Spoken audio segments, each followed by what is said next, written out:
నమస్కారం, వార్తలకి స్వాగతం. ఈనాటి ముఖ్యాంశాలు. తెలుగు బిడ్డ పివి నరసింహారావు సంస్కరణలతో దేశం అభివృద్ధి బాటలో ముందుకు పోతుందని, ఈ సంస్కరణలో 1% నా భాగస్వామ్యం ఉన్నందుకు గర్విస్తున్నానని సీఎం చంద్రబాబు వెల్లడి. నేడు సభలో స్వర్ణాంధ్ర విజన్ పై లఘు చర్చ. 10 సూత్రాల ఆధారంగా విజన్ అమలు చేస్తున్నామన్న చంద్రబాబు.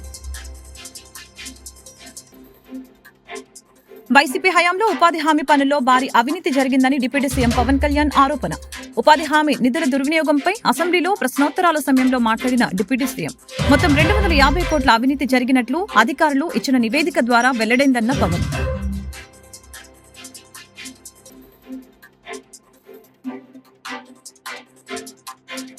ఫీజు రియంబర్స్మెంట్ బకాయిలు ఖచ్చితంగా చెల్లిస్తామని మంత్రి నారా లోకేష్ స్పష్టీకరణ. ఫీజు రియంబర్స్మెంట్ బకాయిలపై వైసీపీ ఆరోపణలకి మంత్రి లోకేష్ కౌంటర్. వాస్తవాలు వినే పరిస్థితిలో వైసీపీ లేదని ధ్వజం.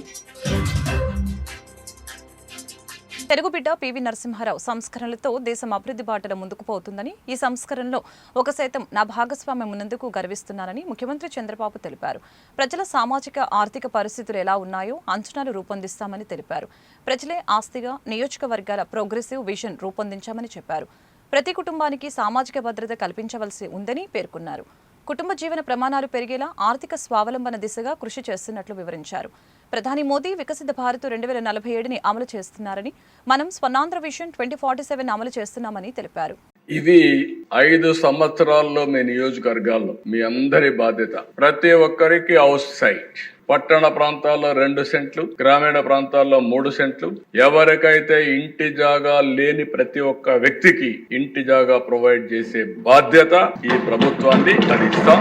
దానికి మీరందరూ కూడా ఇప్పటి నుంచి ఎన్యూమరేషన్ చేశాం, జియో ట్యాగింగ్ చేసాం, మీకు డీటెయిల్స్ అని పెడతాం. మీరు తీసుకొస్తే ల్యాండ్ అక్విజిషన్ చేయాలన్నా ప్రభుత్వ భూమి ఉందా, ఓసారి పాత భూములు కూడా హౌసింగ్ కాలనీలు వేశారు, అది కూడా 1 సెంట్ ఇచ్చారు. ఆ సెంట్ వల్ల చాలా ఇబ్బందులు వచ్చాయి. నివాస యోగ్యం కాని పొలాలు ఇచ్చారు, దూరంగా ఎక్కడ ఇచ్చారు. వాళ్ళు అక్కడి నుంచి మళ్ళా పనులకు రావాలంటే వచ్చే పరిస్థితులు లేరు. అలాంటప్పుడు నేను ఆలోచించేది చాయిస్ వాళ్ళకే వదిలిపెడతాం. వాళ్ళు కానీ కన్సాలిడేట్ చేయమంటే అక్కడే కావాలంటే కన్సాలిడేట్ చేసి అందరికీ 2 సెంట్లు ఇచ్చే విధానానికి శ్రీకారం చుడతాం.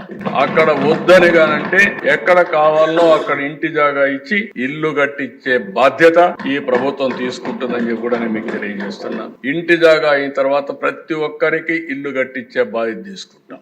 100% 29 ఈ రాష్ట్రంలో ఇల్లు లేదనకుండా 100% ఇళ్లు కట్టించే బాధ్యత ఈ ప్రభుత్వం తీసుకుంటుంది. మీ నియోజకవర్గాల్లో మీరు తీసుకోవాల్సిన అవసరం ఉంది. శానిటేషన్, హైజీనిక్ కండిషన్స్ కోసరం. ఒకప్పుడు మహిళ ఆడబిడ్డ ఆత్మ గౌరవం కింద టాయిలెట్స్ ఇచ్చా. ఇప్పుడు కొంతమంది కొన్ని కారణాల వల్ల లేని పరిస్థితి ఉంది. ప్రతి ఒక్క ఇంటికి ఒక సంవత్సరమా 6 నెలల అవన్నీ కూడా పూర్తి చేయాలి. ప్రతి ఒక్క ఇంటికి water supply, tap water with sustainable source.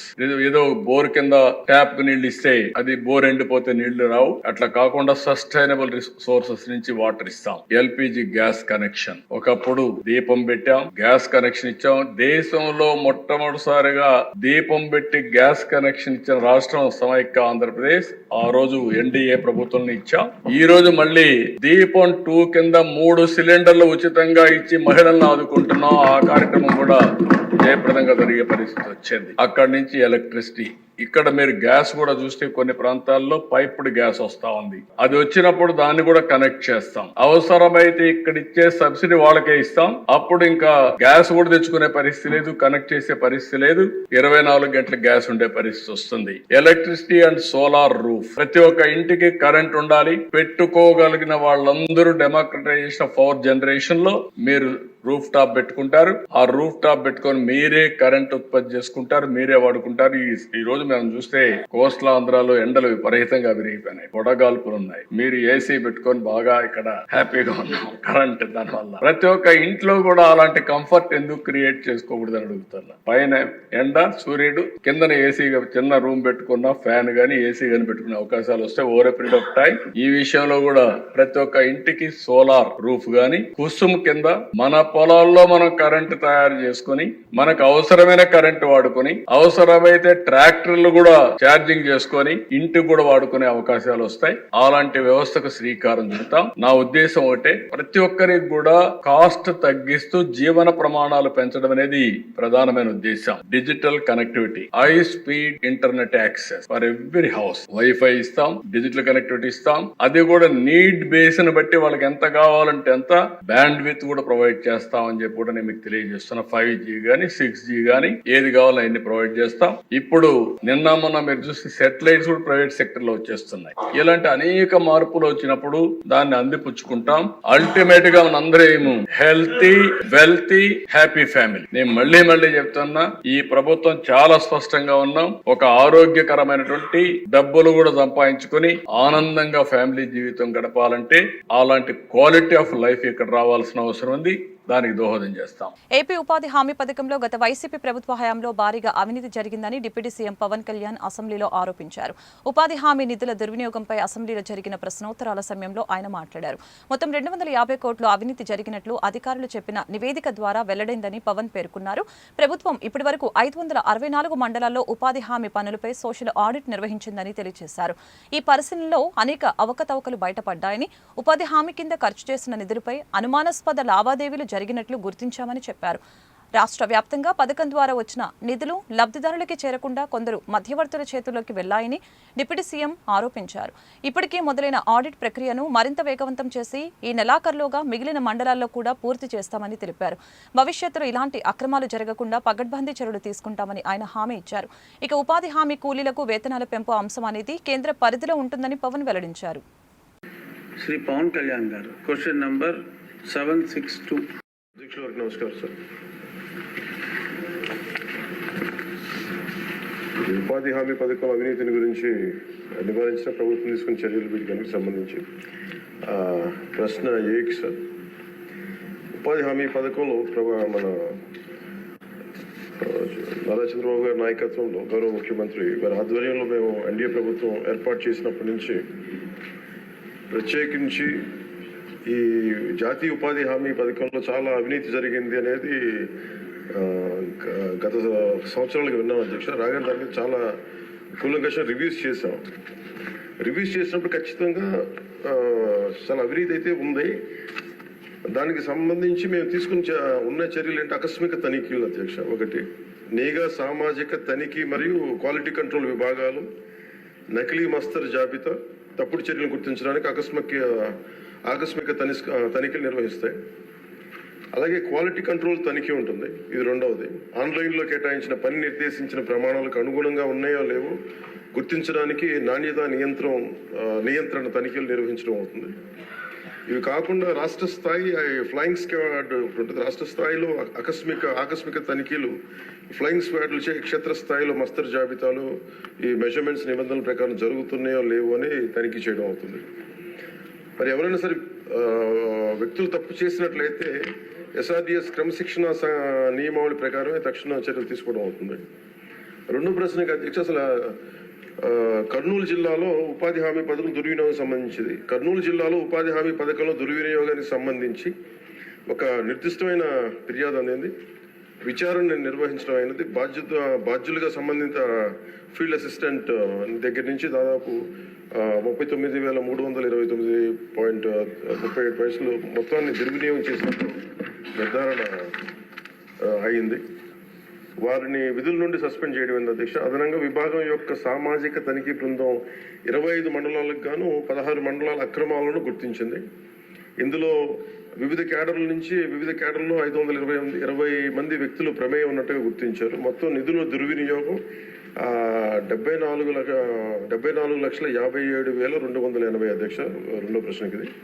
అలాగే మూడో ప్రశ్నకి, అవినీతికి పాల్పడిన 520 మంది వ్యక్తుల్లో 31 మంది ఫీల్డ్ అసిస్టెంట్లు, సీనియర్, అలాగే 12 మంది ఫిక్స్డ్ టెన్యూర్ ఉద్యోగులను కూడా సస్పెన్షన్లో ఉంచడం అయింది. 275 మందిపై క్రమశిక్షణా చర్యలు పూర్తయ్యాయి. మిగిలిన వ్యక్తులపై వ్యక్తిగత విచారణలు మరియు ఇతర విధానాల ద్వారా చర్యలు కొనసాగుతూ ఉన్నాయి. అదనంగా ఇప్పటి వరకు 13,35,416 రూపాయల మొత్తాన్ని రికవరీ చేయడం. సుదీర్ఘమైన చక్కటి సమాచారం ఇచ్చారు. సుమారు 6,50,000 మంది విద్యార్థులు పరీక్షలకి హాజరయ్యారు. ఈసారి రెగ్యులర్ విద్యార్థులతో పాటు సార్వత్రిక విద్యాపీఠం అభ్యర్థులకి పరీక్ష నిర్వహిస్తున్నారు. ప్రశ్నాపత్రం చదువుకునేందుకు అదనంగా 15 నిమిషాలు కేటాయించారు. క్యాలెండర్ ప్రకారం మార్చి 31న రంజాన్ పర్వదినంలో ఏమైనా మార్పులు చోటు చేసుకుంటే సాంఘిక శాస్త్రం పరీక్షల్లో మార్పు చేయనున్నారు. విద్యార్థులు పరీక్ష కేంద్రాలకి చేరుకునేందుకు ఆర్టీసీ బస్సులో ఉచితంగా ప్రయాణ సదుపాయం కల్పించారు. పరీక్ష కేంద్రాల వద్దకు విద్యార్థులు తల్లిదండ్రుల రాకతో సందడి వాతావరణం నెలకొంది.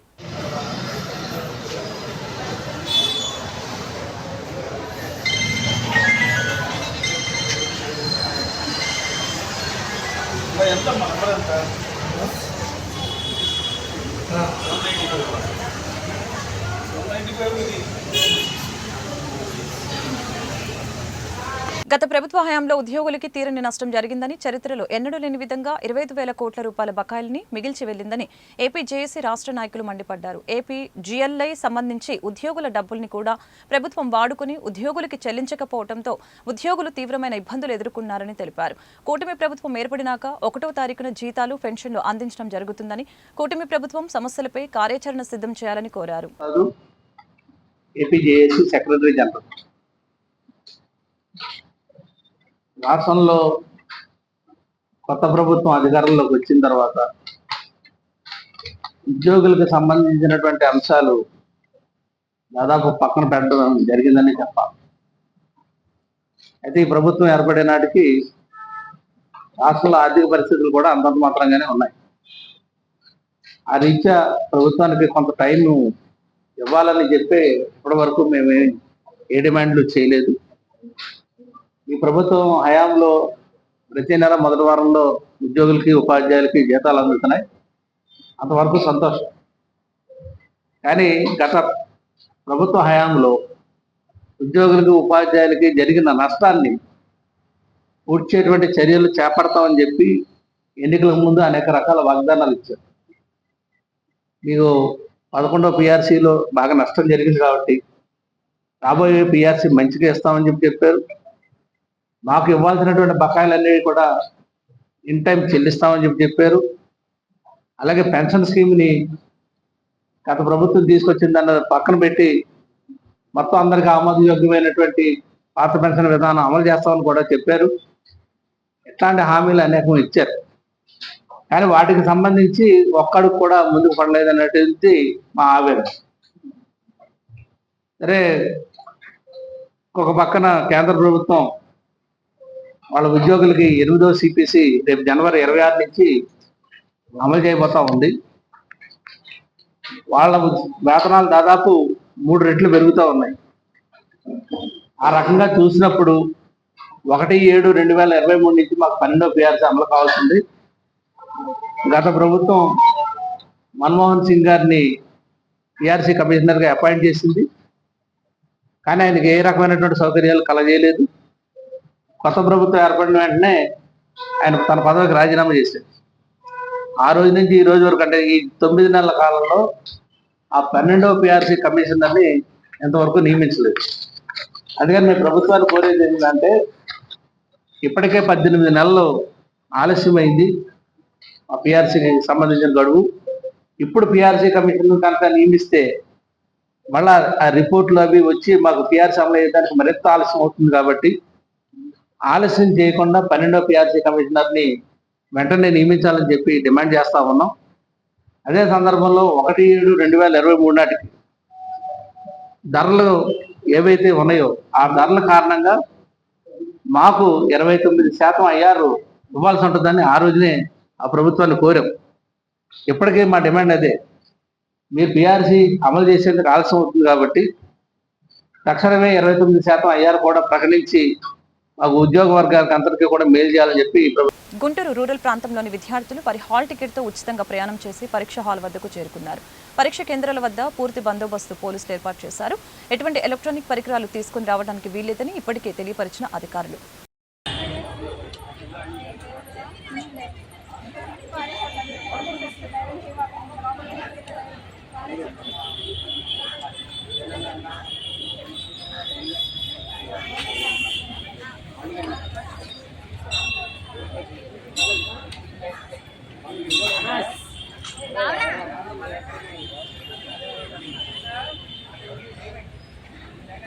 కలెక్టర్ కార్యాలయంలో నిర్వహించిన గ్రీవెన్స్ డేకి ఫిర్యాదుదారులు పెద్ద సంఖ్యలో తరలివచ్చారు. ఈ మేరకు collector Nagalakshmi, joint collector Bhargav Teja, ఇతర అధికారులు ప్రజల వద్ద నుంచి ఫిర్యాదులను స్వీకరించారు. ఇందులో పింఛన్లు, రేషన్ కార్డులు, భూముల సర్వే, భూ ఆక్రమణలు, పేదల ఇళ్ల స్థలాలు, అధికారుల నిర్లక్ష్యంపై అధికంగా ఫిర్యాదులు అందాయి.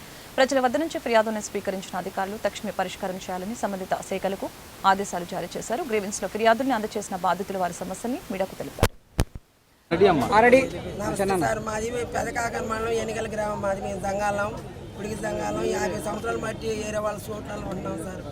అయితే మేము చాలా సంవత్సరాల మట్టి ఉన్నాం. వాళ్ళు పాపం ఎప్పటికీ లమ్మని అడగలే. మరి మాకు జగన్ అన్నప్పుడు గెలిచినప్పుడు పాట ఇల్లు చూపిస్తామని అడిగి ఎత్తుకెళ్ళారు. వాళ్ళు ఏమన్నారు, అయిపోయిన తర్వాత మమ్మల్ని వాళ్ళందరూ చూసి మీరు ఖాళీ చేయమన్నారు. అంటే ఒక 15 ఇల్లు దాకా ఖాళీ చేశారు వాళ్ళు. ఒక్కొక్కరు వస్తారు, ఇక అందరు ఇల్లు ఖాళీ చేయమని. మరి మేము ఎక్కడికి వెళ్ళాలి? మాకు ఎక్కడ స్థలం లేదు. మా పిల్లలందరూ చదువుకుంటారు, హైస్కూల్ వెనకాలే మా ఇల్లు కాదు. మేము ఎటు పోలేక మాకు స్థలాలు లేవు. వర్షాలు వచ్చి ఇల్లు మునిగిపోయి పావులు కూడా వచ్చినాయి. ఒక ఆమెగాడ కాటేసి చచ్చిపోయింది ఒక ఆమె. అట్లా కాడ ఇన్ని సంవత్సరాల మట్టి నీళ్ళు కొనుక్కొని మరి వాడుకోవడానికి నీళ్ళు లేకపోయినా ఎన్నో బాధపడుకుంటే ఉన్నాం. మా ఊరు నమ్ముకొని మాకు ఇంతవరకు స్థలాలు లేవు. మాకు స్థలాలు కావాలని మరి ఇక్కడికి వచ్చాం. మాకు స్థలాలు కావాలి. 10వ తరగతి పబ్లిక్ పరీక్షలు ప్రశాంతంగా ప్రారంభమయ్యాయి. గుంటూరు, పల్నాడు, బాపట్ల జిల్లాలో కలిపి 381 కేంద్రాల్లో పరీక్షలు జరుగుతున్నాయి. పరీక్షల సమయంలో ఎలాంటి అవాంఛనీయ సంఘటనలు జరగకుండా పాఠశాల విద్యాశాఖ యంత్రాంగం పగడ్బందీగా ఏర్పాట్లు చేసింది. రెగ్యులర్, ప్రైవేటు విద్యార్థులు అందరూ కలిసి 73,696 మంది హాజరయ్యారు. ఇప్పటికే ఆంగ్ల మాధ్యమం ఎన్సీఆర్టీ సిలబస్తో తొలిసారిగా జరుగుతున్న పరీక్షలు కావడంతో ప్రాధాన్యం సంతరించుకుంది. గతంలో పరీక్ష వ్యవధి 3 గంటలు మాత్రమే ఉండేది. ఈసారి 3 గంటల 15 నిమిషాల వరకు పెంచారు. ఇవాళ హిందూ కాలేజ్ హై స్కూల్లో తల్లిదండ్రులు వెళ్ళినప్పుడు అక్కడ ప్రాపర్గా సైనేజ్ లేకపోవడం, డిస్ప్లే బోర్డ్స్ లేకపోవడం వల్ల కొంత అసహనానికి గురై అక్కడ కొంత చోటు చేసుకుంది. దాన్ని కొంత ప్రింట్ మీడియా, ఎలక్ట్రానిక్ మీడియాలో పదే రావడం జరిగింది. కానీ యాక్చువల్గా ఆ పేపర్ విత్డ్రాయల్ కోసమని అక్కడ ఉన్న చీఫ్ సూపరింటెండెంట్స్, డిపార్ట్మెంటల్ ఆఫీసర్, ఒక కేవలం అపాస్కి సంబంధించిన చీఫ్ సూపరింటెండెంట్ తప్ప మిగతా ముగ్గురు బయటికి వెళ్ళడం జరిగింది. 8:30 ఆ ప్రాంతంలో ఈ సంఘటన జరిగింది. అంటే వాళ్ళ పోలీస్ స్టేషన్ నుంచి, స్టోరేజ్ పాయింట్ నుంచి క్వశ్చన్ పేపర్ తీసుకురావడం కోసం అని అక్కడికి వెళ్ళడం జరిగింది. ఈ లోపల పేరెంట్స్ కొంచెం గట్టిగా మాట్లాడుతుంటే ఒక అతను చీఫ్ సూపరింటెండెంట్గా అపాస్ ఎగ్జామ్స్కి వ్యవహరిస్తున్న ఒక గోవిందయ్య గారు అని ఆయన కొంచెం గట్టిగా మాట్లాడడం వల్ల ఇది చోటు చేసుకుంది. కానీ అక్కడ ఎంట్రన్స్ దగ్గర ప్రాపర్గా అపాస్, ఇది మనకి ఇక్కడ 150 మెంబర్స్ రెగ్యులర్ ఎస్ఎస్సి రాస్తున్నారు, 90 మెంబర్స్ అపాస్ కూడా రాస్తున్నారు. బట్ ఇవాళ మొదటి ఎగ్జామ్ రోజు అపాస్కి సంబంధించిన అలాట్మెంట్ కేవలం 2 స్టూడెంట్స్ మాత్రమే. సో అందుకని అతను అక్కడ ఉండిపోవడం జరిగింది. ఈ లోపల పేరెంట్స్ కొంచెం గట్టిగా మాట్లాడుతుంటే అతను వాళ్ళని హ్యాండిల్ చేయడం, స్మూత్గా హ్యాండిల్ చేయకుండా కొంచెం గట్టిగా మాట్లాడడం జరిగింది. కానీ పిల్లలకి ఎటువంటి అసౌకర్యం కలగలేదు. విదిన్ 15 మినిట్సే అందరూ కూడా వాళ్ళ రూమ్స్కి వెళ్ళిపోయారు. తర్వాత కూడా మేము ప్రాపర్గా సైనేజ్, డిస్ప్లే అంతా కూడా పెట్టించి పిల్లలకి అందరికీ ఎటువంటి అసౌకర్యం కలగకుండా చర్యలు తీసుకున్నాం. అతను కొంచెం పేరెంట్స్ దురుసుగా మాట్లాడినాడు, అలా మాట్లాడకుండా ఉండాల్సింది. దానివల్ల అతన్ని కూడా డ్యూటీస్ నుంచి తప్పించేసి అతని మీద కూడా ఎక్స్ప్రెషన్ కాల్ఫర్ చేస్తున్నాం. అర్హులైన పేదలందరికీ ఇళ్ల స్థలాలు ఇవ్వాలని డిమాండ్ చేస్తూ గుంటూరులో ఆందోళన జరిగింది. ఈ మేరకు సిపిఐ ఆధ్వర్యంలో నగరపాలక సంస్థ కార్యాలయం వద్ద ధర్నా నిర్వహించి నిరసన వ్యక్తం చేశారు. కార్యక్రమంలో జిల్లా కార్యదర్శి జంగాల అజయ్ కుమార్, సిపిఐ నగర కార్యదర్శి మాల్యాద్రి, పార్టీ నేతలు అంజుబాబు, అరుణ్ తదితరులు పాల్గొన్నారు. ఇప్పటికైనా ప్రభుత్వం స్పందించకపోతే ప్రభుత్వ స్థలాలను ఆక్రమించి పేదలకు పంచుతామని వారు హెచ్చరించారు. నేటి ముఖ్యమంత్రి గతంలో ప్రతిపక్ష నాయకుడిగా ఉన్నప్పుడు తాము అధికారంలోకి వస్తే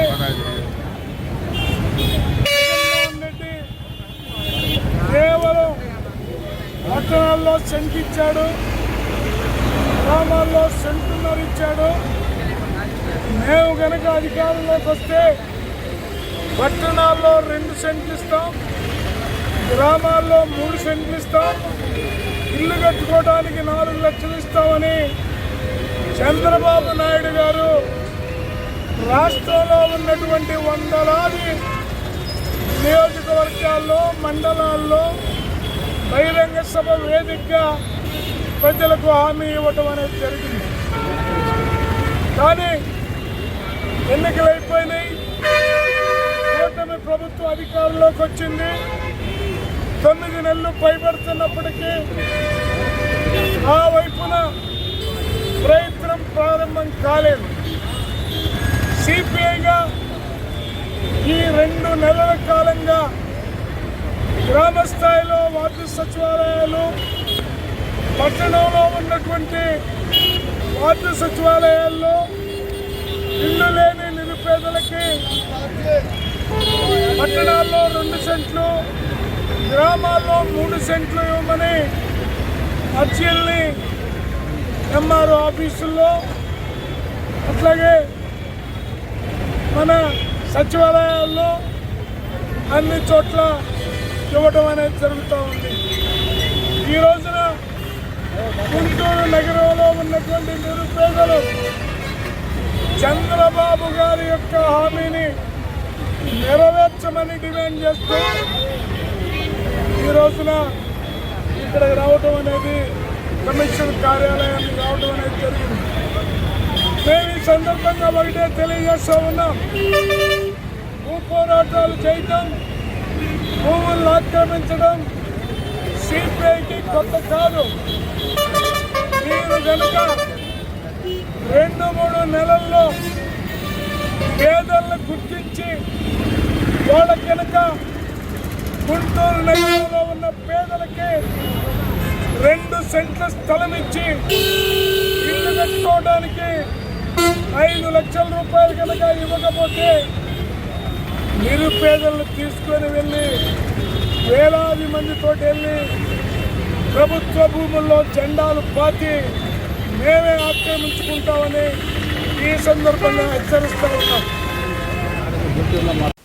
జిల్లా పోలీస్ కార్యాలయంలో నిర్వహించిన గ్రీవెన్స్ డేకి ఫిర్యాదులు వెల్లువెత్తాయి. ఈ మేరకు పోలీసు ఉన్నతాధికారులు బాధితుల వద్ద నుంచి ఫిర్యాదులను స్వీకరించారు. తక్షణమే పరిష్కారం చేయాలని సంబంధిత పోలీస్ స్టేషన్లకు ఆదేశాలు జారీ చేశారు. ఈ సందర్భంగా చిలుకలూరుపేటకు చెందిన దార్ల వంశీ క్రికెట్ ఆడుతూ కాలు మోచిప్పకి దెబ్బ తగిలిందని చెప్పారు. అయితే చికిత్స కోసం ఎన్ఆర్ఐ ఆసుపత్రికి వెళ్లగా వైద్యుల నిర్లక్ష్యం కారణంగా కాలు సెప్టిక్ అయిందని తెలియజేశారు. అదేవిధంగా గుంటూరులోని మరొక ప్రైవేట్ ఆసుపత్రికి తరలించినప్పటికీ కాలు నయం కాలేదని అన్నారు. ప్రైవేట్ ఆసుపత్రిలో నిర్వాకం కారణంగా తమ పిల్లాడి భవిష్యత్తు ఆందోళనకరంగా ఉందని వంశీ కుటుంబ సభ్యులు ఎస్పీకి ఫిర్యాదు చేశారు. నా పేరు విజయలక్ష్మి అండి. మాది సంగడగుంట కొబ్బరికాయల సాంబయ్య కాలనీ వచ్చింది. మా డోక్రా గ్రూప్ లీడరు డబ్బులు కట్టమని ఇస్తే ఆమె కట్టలేదండి. మాకు బ్యాంకు వాళ్ళు వచ్చి చెప్పేదాకా తెలీదు. 10 నెలల డబ్బులు 7,70,000 అండి. వాళ్ళ అత్తా కోడళ్ళు ఇద్దరు కలిసి మా డబ్బులు తీసుకున్నారండి. కట్టమంటే ఇప్పుడు కట్టట్లా, మీ చేతన ఏం చేసుకోండి అంటున్నారు. మేము పోలీస్ కేసు పెట్టాము, వాళ్ళకు కూడా మాట వింటలేదు. వాయిదాలు అడుగుతున్నారు కానీ డబ్బులు కడతల్లా. వాళ్ళ అత్త అయితే స్థలం అమ్మి డబ్బులు కడతానని ఒప్పుకుని 10 నెలలు ఆపిచ్చింది మమ్మల్ని. ఆపిచ్చి కూడా ఇప్పుడు ఆ స్థలం అమ్ముకొని వెళ్ళిపోయి వాళ్ళ కూతురు కాడ ఉంటుంది. మాకు డబ్బులు కట్టట్లేదు, మమ్మల్ని 10 మందిని ఇబ్బంది.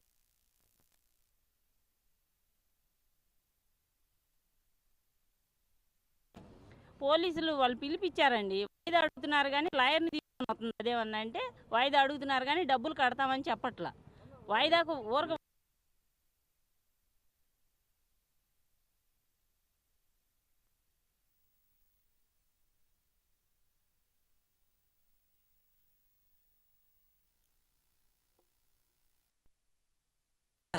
కూతురు కాడికి అది ఏదో ఊరు నెల్లూరు ఒంగోలు కాడ ఉంటుంది. ఫోన్లో కూడా రెస్పాండ్ అవ్వట్లేదు, అసలు సమాధానం చెప్పట్లా. మీకు చేత అయింది చేసుకొని మేము డబ్బులు కట్టమంటున్నాము.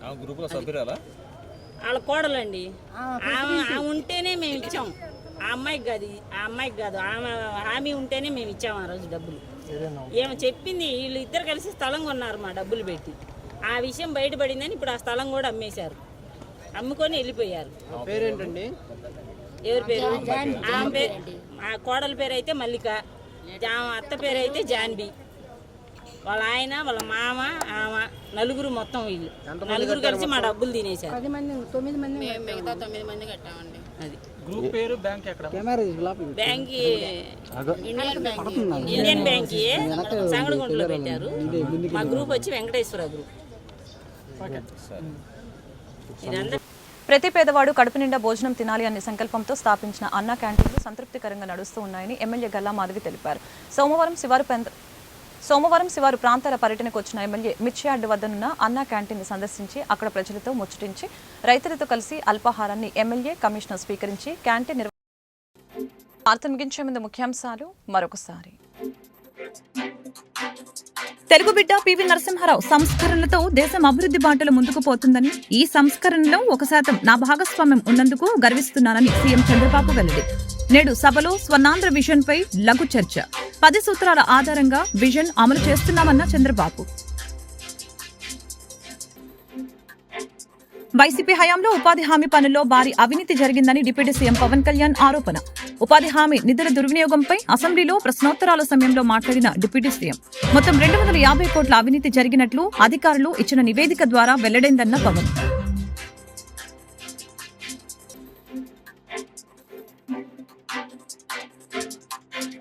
ఫీజు రియంబర్స్మెంట్ బకాయిలు ఖచ్చితంగా చెల్లిస్తామని మంత్రి నారా లోకేష్ స్పష్టీకరణ. ఫీజు రియంబర్స్మెంట్ బకాయిలపై వైసీపీ ఆరోపణలకి మంత్రి లోకేష్ కౌంటర్.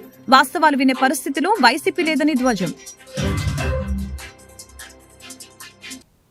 ఈ వార్తలు ఇంతటితో సమాప్తం. మరొక బులెటిన్లో మళ్ళీ కలుద్దాం. నమస్కారం.